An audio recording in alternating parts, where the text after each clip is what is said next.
ಕಷ್ಟಪಟ್ಟು ತಗೊಂಡಿರೋ ಚಿನ್ನನ ಕಡಿಮೆ ಬೆಲೆಗೆ ಮಾರೋಕ್ಕಾಗತ್ತಾ? ಒಳ್ಳೆ ಬೆಲೆ ಸಿಗೋ ಕಡೆ ಮಾರ್ಬೇಕು.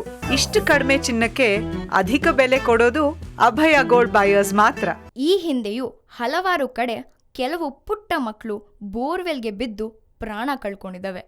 ಇನ್ನೂ ಕೆಲವು ಮಕ್ಕಳು ಬದುಕಿ ಬಂದಿದ್ದು ಕೂಡ ಇದೆ. ಆದರೆ ಜನ ಮಾತ್ರ ಬುದ್ಧಿ ಕಲ್ತ್ಕೊಂಡಿಲ್ಲ. ಬೋರ್ವೆಲ್ ಇರೋ ಕಡೆ ಮಕ್ಕಳನ್ನ ಜೋಪಾನವಾಗಿ ನೋಡ್ಕೋಬೇಕು ಅನ್ನೋ ಪ್ರಜ್ಞೆ ಕೆಲವು ಹೆತ್ತೋರಿಗೆ ಇರಲ್ಲ. ಎಷ್ಟು ಪ್ರಕರಣಗಳೇ ನಡೆದು ಹೋಗಿದ್ರೂ ಇನ್ನೂ ಕೆಲವರು ಎಚ್ಚೆತ್ತುಕೊಂಡೇ ಇಲ್ಲ ಅನ್ನೋದಕ್ಕೆ ಈ ಘಟನೆಯೇ ಸಾಕ್ಷಿಯಾಗಿದೆ.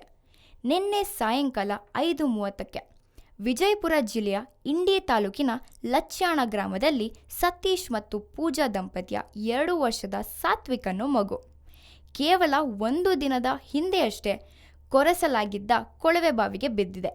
ಕೂಡಲೇ ರಕ್ಷಣಾ ಕಾರ್ಯಾಚರಣೆ ಆರಂಭ ಮಾಡಿ ಕೊಳವೆ ಬಾವಿ ಪಕ್ಕ 20 ಅಡಿಯದವರೆಗೂ ಡಿಗ್ಗಿಂಗ್ ಮಾಡಲಾಯಿತು. ಆದರೆ 20 ಅಡಿ ಅಗೆದ ಬಳಿಕ ಅಡ್ಡವಾಗಿ 3ರಿಂದ 4 ಅಡಿ ರಂಧ್ರ ಕೊರೆದು ಮಗುನ ಹೊರ ತೆಗೆಯೋಕೆ ಪ್ಲಾನ್ ಮಾಡಲಾಗಿತ್ತು. ಈ ವೇಳೆ ಕಲ್ಲು ಅಡ್ಡ ಬಂದ ಕಾರಣ ಕಾರ್ಯಾಚರಣೆ ತಡವಾಗಿದೆ. ಕೊನೆಗೂ ರಕ್ಷಣಾ ಸಿಬ್ಬಂದಿ ಮಗುವನ್ನು ರಕ್ಷಣೆ ಮಾಡಿದ್ದಾರೆ. ಸುಮಾರು 21 ಗಂಟೆಗಳ ಕಾಲ ಕಾರ್ಯಾಚರಣೆ ನಂತರ ಸಾತ್ವಿಕ್ನನ್ನು ಸುರಕ್ಷಿತವಾಗಿ ಹೊರತಂದ NDRF ತಂಡದ ಸಾಹಸ ನಿಜಕ್ಕೂ ಶ್ಲಾಘನೀಯವಾಗಿದೆ. ಆದಷ್ಟು ಬೇಗ ಮಗುವನ್ನು ಸುರಕ್ಷಿತವಾಗಿ ಹೊರತರಲಿ ಅಂತ ನಿನ್ನೆಯಿಂದಲೂ ಕನ್ನಡಿಗರೆಲ್ಲರೂ ಪ್ರಾರ್ಥಿಸುತ್ತಿದ್ದರು. NDRF ಸಾಹಸ, ಸಮಯ ಪ್ರಜ್ಞೆ ಮತ್ತು ಸ್ಥಿತಪ್ರಜ್ಞತೆಯಿಂದ ಮಗುವನ್ನು ಯಶಸ್ವಿಯಾಗಿ ಹೊರತೆಗೆದು ಮಗುವಿನ ಪ್ರಾಣ ಉಳಿಸಿಕೊಟ್ಟಿದ್ದಾರೆ. ಈ ತಂಡನ ಎಷ್ಟು ಕೊಂಡಾಡಿದ್ರೂ ಸಾಲದು. ಮಗುವನ್ನು ಸುರಕ್ಷಿತವಾಗಿ ಹೊರಗೆ ತರುತ್ತಿರೋ ರೋಚಕ ದೃಶ್ಯವನ್ನು ನೀವಿಲ್ಲಿ ನೋಡ್ಬೋದು. ಮಗು ಕೊಳವೆ ಬಾವಿಗೆ ಬಿದ್ದ ಮೇಲೆ ನಿನ್ನೆಯಿಂದಲೂ ಒಂದು ಹನಿ ನೀರು ಕೂಡ ಮುಟ್ಟದೆ ರಕ್ಷಣಾ ಕಾರ್ಯಾಚರಣೆಯನ್ನು ಭಯ ಮತ್ತು ಆತಂಕದಿಂದ ನೋಡುತ್ತಿದ್ದ ಪೂಜಾ ಮತ್ತು ಸತೀಶ್ ದಂಪತಿಗೆ ಆಗಿರುವ ಸಂತೋಷವನ್ನು ಪದಗಳಲ್ಲಿ ಹೇಳುವುದು ಸಾಧ್ಯವೇ ಇಲ್ಲವೆನ್ನಬಹುದು. ಕೊಳವೆ ಬಾವಿಯಲ್ಲಿ ಬಿದ್ದ ಮಗು ಅಳುತ್ತಿರೋ ಧ್ವನಿ ದಾಖಲಾಗಿತ್ತು. ರಕ್ಷಣಾ ಸಿಬ್ಬಂದಿ ಮೊಬೈಲ್ ವಿಡಿಯೋದಲ್ಲಿ ಸ್ಪಷ್ಟವಾಗಿ ಧ್ವನಿ ಕೇಳಿಸಿತ್ತು.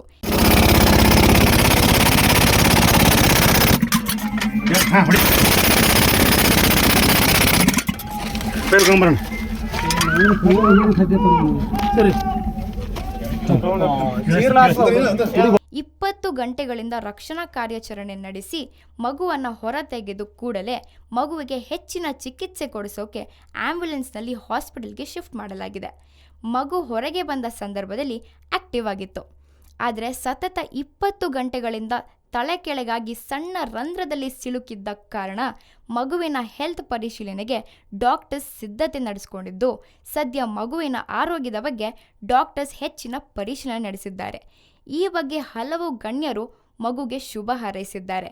ಇನ್ನು ಮಂಡ್ಯದಲ್ಲಿ ಮಾಜಿ CM BSY ಮಾತಾಡಿ ಅಧಿಕಾರಿಗಳು ಯಶಸ್ವಿಯಾಗಿ ಮಗುವನ್ನು ಹೊರಗೆ ತೆಗೆದಿದ್ದಾರೆ, ಆ ಮಗು 100 ವರ್ಷ ಚೆನ್ನಾಗಿರಲಿ ಅಂತ ಹಾರೈಸಿದ್ದಾರೆ. 2 ವರ್ಷದ ಮಗು ಸಾತ್ವಿಕ್ 17 ಗಂಟೆ ಕೊಳವೆ ಬಾವಿಯಲ್ಲಿ ಇತ್ತು. ಆ ವೈದ್ಯಾಧಿಕಾರಿಗಳು ಎಲ್ಲ ಸಿಬ್ಬಂದಿಗಳು ಸೇರಿ ಆ ಮಗುವನ್ನು ಜೀವಂತ ಹೊರಗಡೆ ತಂದಿದ್ದಾರೆ. ಅದಕ್ಕಾಗಿ ನೀವೆಲ್ಲ ಅಭಿನಂದನೆಯನ್ನು ಸಲ್ಲಿಸಬೇಕು ಅಂತ ಹೇಳಕ್ಕೆ ಅಂತಿದ್ದೇನೆ. ನಿಜಕ್ಕೂ ಸಹ ಇದೊಂದು ಪವಾಡ ದೃಶ್ಯವಾದಂಥ ಘಟನೆ. ಆ ಮಗು 100 ವರ್ಷ ಕಾಲ ಬದುಕಿ ಒಳ್ಳೆಯ ಒಂದು ಕೆಲಸವನ್ನು ಮಾಡಲಿ ಅಂತೇಳಿ ನೀವೆಲ್ಲರೂ ಹಾರೈಸಬೇಕು ಅಂತ ನಿಮ್ಮಲ್ಲಿ ಪ್ರಾರ್ಥನೆ ಮಾಡ್ತೇನೆ. ಇನ್ನು ಕೊಳವೆ ಬಾವಿಗೆ ಬಿದ್ದು ಜೀವನ್ಮರಣ ಹೋರಾಟ ನಡೆಸಿ ಮೃತ್ಯುಂಜಯನಾಗಿ ಹೊರಬಂದ 1.5 ವರ್ಷದ ಮಗು ಸಾತ್ವಿಕ್ ಆದಷ್ಟು ಬೇಗ ಚೇತರಿಸಿಕೊಳ್ಳಲಿ. ಅತ್ಯಂತ ಕಠಿಣ ಮತ್ತು ಸವಾಲಿನದ್ದು ಆಗಿದ್ದ ಈ ರಕ್ಷಣಾ ಕಾರ್ಯಾಚರಣೆ ಯಶಸ್ವಿಯಾಗಿ ಮಗುವಿನ ಜೀವ ಉಳಿದಿದ್ದು ನನಗೆ ಅತೀವ ಸಂತಸ ಉಂಟು ಮಾಡಿದೆ. ಮಗುವನ್ನು ರಕ್ಷಣಾ ಮಾಡಿದ ಎಲ್ಲ NDRF, SDRF, ಅಗ್ನಿಶಾಮಕ ದಳ ಹಾಗೂ ಪೊಲೀಸ್ ಸಿಬ್ಬಂದಿಗೆ ಅವರು ಪೋಷಕರು ಮಾತ್ರವಲ್ಲ, ಇಡೀ ನಾಡಿಗೆ ನಾಡೇ ಋಣಿಯಾಗಿದೆ. ಈ ಎಲ್ಲ ಸಿಬ್ಬಂದಿಗೆ ಅಭಿನಂದನೆಗಳು ಎಂದು ಮಾಜಿ CM HDK ಕುಮಾರಸ್ವಾಮಿ ಕೂಡ ಹಾರೈಸಿದ್ದಾರೆ. ಬೋರ್ವೆಲ್ ಇದ್ದ ಕಡೆ ಮಕ್ಕಳನ್ನು ಜೋಪಾನವಾಗಿ ನೋಡ್ಕೊಳ್ಳೋದನ್ನ ಇನ್ನಾದರೂ ಜನ ಅರ್ಥ ಮಾಡ್ಕೊಂಡ್ರೆ ಒಳ್ಳೆಯದು. Beat Plus Karnataka.